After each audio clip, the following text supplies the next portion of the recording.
What's up mga paps? So, ito i-explain ko lang po sa inyo mga paps 'no. Do'n sa nabanggit ko sa inyo sa preset ng tare.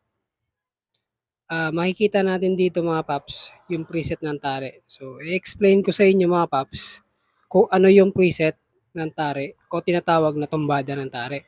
Bago tayo mag-proceed doon sa pantay lamesa. Okay, para mas maintindihan niyo po mga paps 'no. Ito po yung tare natin. Naka 1 o'clock settings po 'yan. Ang preset niyan is 1 o'clock. Okay? So, paano natin malalaman 1 o'clock yan mga paps? Marami na pong paraan para malaman kung 1 o'clock yan. Unang-una, kung mayroon po kayong tare na pinapagawa o kaya magpapagawa kayo ng tare, itatanungin nyo na po doon sa gumagawa kung ano po yung gusto nyong preset ng tare. 12:30, 12:45,